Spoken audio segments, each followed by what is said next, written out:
This news is sponsored by Pearl Dental, a multi-specialty dental clinic. हमारे यहाँ smart card द्वारा भी इलाज किया जाता है। दंत, मुख, जबड़े एवं चेहरे से संबंधित समस्त बीमारियों का निदान अब आपके शहर में उपलब्ध। डॉक्टर कंचन सिंह, BDS, MDS, पीडोडोंटिस्ट। हमारा पता CLC प्लाजा, मंगला चौक, मुंगेरी रोड, बिलासपुर।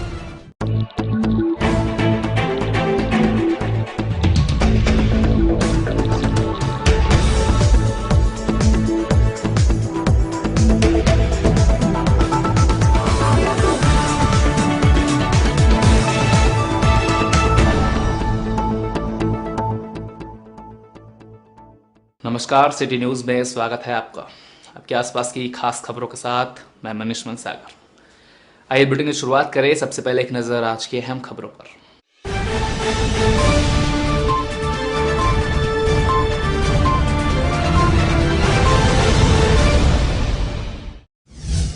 चलने लगी शीतलहर, शहर हुआ सर्द, अलाव की नई व्यवस्था।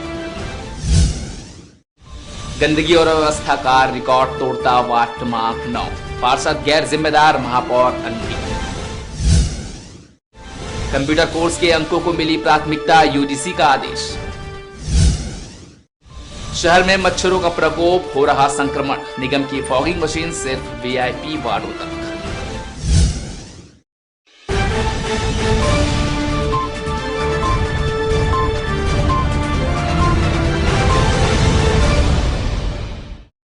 और बुलेटिन की सुर्खियों के बाद खबरें विस्तार से।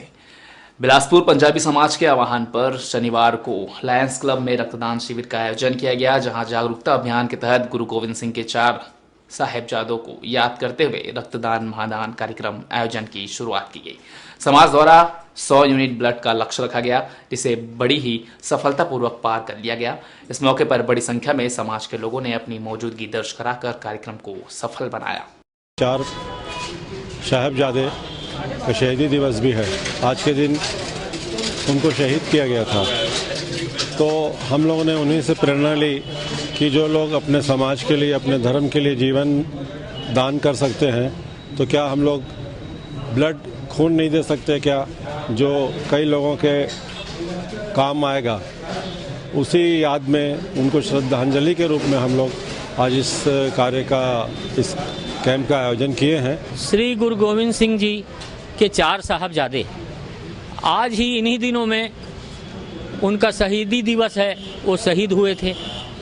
उन्हीं की याद में blood donation camp Bilaspur Punjabi समाज की तरफ से आयोजित है और लगभग 100 यूनिट ब्लड या उससे अधिक, ऐसा हम लोग का प्रयास है। रक्तदान महादान, इसी परिकल्पना को लेकर लोगों में जन जागरूकता फैलाना और लगातार इस प्रोग्राम को हम लोग करेंगे, ऐसा हम लोग का प्रयास है। सिटी न्यूज की टीम शहर के वार्डों में पहुंच रही है। एक सामान्य सर्वे के अनुसार सिटी न्यूज की टीम ने पाया कि शहर के जरा भाटा क्षेत्र स्थित वार्ड क्रमांक 9 ओम नगर की जनता को भीषण गंदगी और समस्याओं का सामना करना पड़ रहा है। वार्ड पार्षद वार्ड की समस्याओं को नजरअंदाज करते हैं। एक रिपोर्ट। शहर के सभी वार्डों में कोई न कोई समस्या है। समस्याओं के निवारण के लिए पार्षद देर से ही सही आखिरकार प्रयास करते ही हैं, लेकिन शहर का एक वार्ड ऐसा है जहां चुनाव जीतने के बाद वहां के पार्षद ने पलटकर देखना भी जरूरी नहीं समझा। हम बात कर रहे हैं ओमनगर वार्ड क्रमांक 9 की। जराबाटा क्षेत्र स्थित वार्ड क्रमांक 9 के पार्षद काशी रात्रे हैं। क्षेत्र की जनता ने काशी रात्रे को अपना मत देकर चुनाव में जीत दिलवाई और अपना जनप्रतिनिधि चुना। इसके एवज में पार्षद काशी रात्रे ने अपने वार्ड की जनता के लिए क्या सुविधाएं मुहैया कराई हैं, ये आप टीवी स्क्रीन पर खुद ही देख सकते हैं। वार्ड में पानी की व्यवस्था तो है, लेकिन पानी नालियों में लगी पाइप से किस तरह निकल रहा है, जरा उस पर भी गौर करें। नालियों से होकर आ रहा दूषित जल वार्ड की जनता के स्वास्थ्य के लिए कितना खतरनाक साबित हो सकता है, यह बताने की आवश्यकता बिल्कुल भी नहीं है। शहर का यह वार्ड लंबे समय से साफ सुथरी, धूल रहित सड़क के लिए भी तरस रहा है। इस वार्ड में सड़क के नाम पर कुछ भी नहीं है। चारों ओर पसरी गंदगी, बजबजाती नालियां और जगह जगह फैले कूड़े करकट के ढेर इस वार्ड की पहचान बन चुकी है। समस्या यहाँ का ये नाली मेन है। नाली में गंदगी है, सफाई नहीं हो पाता है। इधर तालाब तरफ से जो उधर पानी आता था उस सब को जोड़ दिए हैं। इधर मिनी बस्ती तरफ का जो पानी है सब यही ला दिए हैं। इधर सभी के घर में फैलता है पानी। पार्षद अभी नहीं कर रही है, झाका ही नहीं, आवाज नहीं है, बन जाही कैसे बस नहीं बनाए। न रोड को बना रहा है पार्षद दी, न कुत्ता मर गया है, न देखने आता है क्या है। एक बार जीत गया बस, उसके बाद तो आने ची नहीं है। न नाली ठीक से सफाई होता, न कुछ न कहीं। कई बार चल दिए, कई बार बोलते हैं लाइट नहीं रहता। बड़े बड़े वायदे कर चुनाव जीतने वाले पार्षद काशी रात्रे अपने वार्ड की ओर झांकते भी नहीं है। ऐसा हम नहीं, ऐसा वार्ड की जनता कहती है। जनप्रतिनिधि की जिम्मेदारी को लापरवाही पूर्वक निभाने का काम काशी रात्रे लंबे समय से करते आ रहे हैं। व्यवस्था और विकास के नाम पर पूरी तरह ग्रामीण क्षेत्र में तब्दील हो चुका शहर का यह इलाका वार्ड पार्षद की अकर्मण्यता का ही खामियाजा है। हालात यही बने रहे तो इस ओमनगर वार्ड क्रमांक 9 में संक्रामक बीमारियों से लोग ग्रस्त होने लगेंगे। नगर निगम प्रशासन को ऐसे वार्डों में लगातार मॉनिटरिंग करनी चाहिए और व्यवस्था दुरुस्त रखनी चाहिए, क्योंकि चुनाव जीतकर अपने वार्ड के प्रति लापरवाह जनप्रतिनिधियों से उम्मीद करना रेगिस्तान में बारिश की उम्मीद करने जैसा लगने लगा है। सतीश बाटवे के साथ आकाश दत्त मिश्रा, सिटी न्यूज बिलासपुर। सिम्स और जिला अस्पताल में दर्जनों एम्बुलेंस पड़े खराब हो रही हैं, जिसका सुधार तो दूर, रख रखाव पर भी ध्यान नहीं दिया जा रहा है। ऐसे में अधिकारी और अस्पताल प्रबंधन की लापरवाही के कारण ये गाड़ियां सड़ जाती है और फिर अस्पताल प्रबंधन शासन से एम्बुलेंस की मांग करते हैं। गौरतलब है कि शासन की ओर से सिम्स और जिला अस्पताल को हाल ही में एक इको एम्बुलेंस दिया गया है, जिसका रखरखाव सही तरीके से नहीं किया जा रहा है। हो सकता है जिन एम्बुलेंस की आप चर्चा कर रहे हैं, सिम्स से तो मेरा कोई संबंध नहीं है। जिला चिकित्सालय में यदि कोई एम्बुलेंस बहुत पुरानी होगी तो हो सकता है उसको कंडमनेशन के लिए भेजा गया होगा और ये प्रक्रिया लंबी रहती है। शासन इनके लिए 2-2, 4-4 साल तक इंतजार करना पड़ता है कंडमनेशन ऑर्डर का। तो जब तक अनुपयोगी होती हैं वो वैसे ही पड़ी रहती हैं।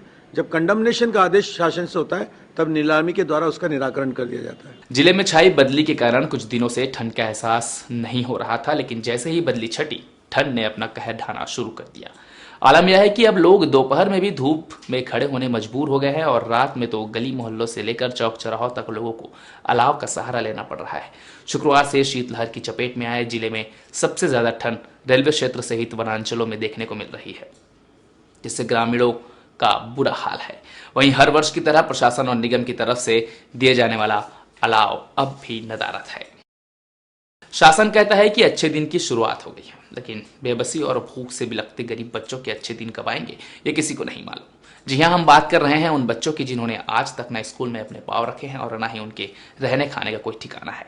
ऐसे में यदि हम अच्छे दिन आने की बात करें तो कैसे, देखिए इस रिपोर्ट में। कहते हैं बच्चे कच्ची मिट्टी की तरह होते हैं, उन्हें जिन सांचे में डाल दो वो उसी सांचे में ढल जाते हैं। लेकिन इन दिनों कुछ ऐसे बच्चे भी शहर में घूम रहे हैं जिन्होंने कभी स्कूल की दहलीज पर कदम ही नहीं रखा है और ना ही इन बच्चों के रहने खाने, पहनने ओढ़ने का कोई ठिकाना है। देखा जाए तो किस्मत के मारे ये बच्चे सड़कों और फुटपाथ पर ही आश्रित हैं।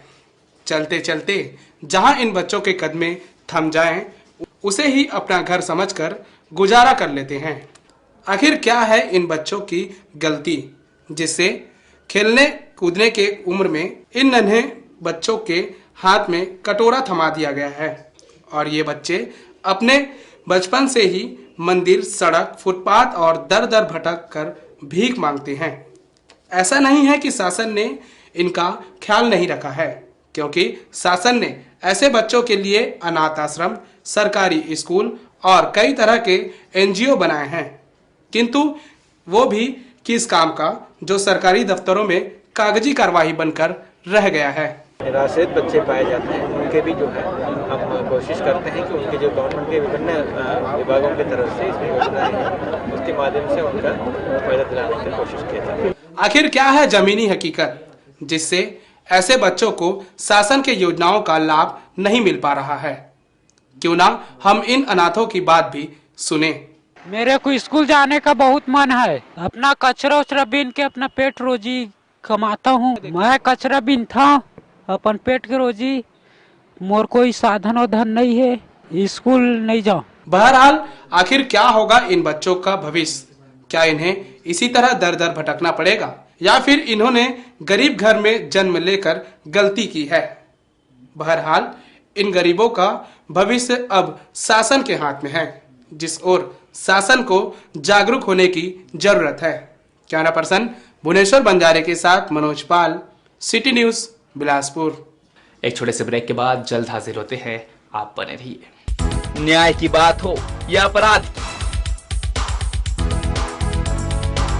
राजनीति हो या जनता से जुड़े मुद्दे, खेल जगत की खबरें हो या धर्म कला से जुड़ी, शिक्षा हो या स्वास्थ्य, किसान हो या कारोबार, सबसे है हमारा सरोकार, क्योंकि सिटी न्यूज है सच के साथ।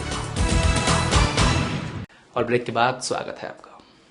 नगर निगम द्वारा कुछ दिन पहले संजय तंत्र पुष्कर के पास प्रदूषण मापी यंत्र लगाया गया था, जिसमें अब तक कई सूक्ष्म जीव समेत प्रदूषित कण दिखाई पड़ रहे हैं, जिससे शहर की साफ सफाई पर सवाल खड़े हो रहे हैं। हरे भरे वातावरण में लगे होने के बावजूद इस यंत्र में प्रदूषण का स्तर बढ़ते ही जा रहा है। वहीं शहर में चारों ओर डीजल गाड़ियां चल रही हैं, जो शहर के वातावरण को और प्रदूषित करती नजर आ रही है। लेकिन आज मैंने देखा वो अपने 100 के लिमिट से 128 के स्तर पर पहुंच गया था। और जो स्विमिंग पूल जैसे हरे भरे वातावरण मशीन लगाई गई है और वो अपने उच्चतम सीमा से बाहर जा रहा है। यदि शहर के मध्य में यदि उस मशीन लगाई गई होती तो उसके प्रदूषण की सीमा कई गुना ज़्यादा होती। आज बिलासपुर में चलना दुआ है, इतना धूल धक्कड़, इतना वातावरण खराब है।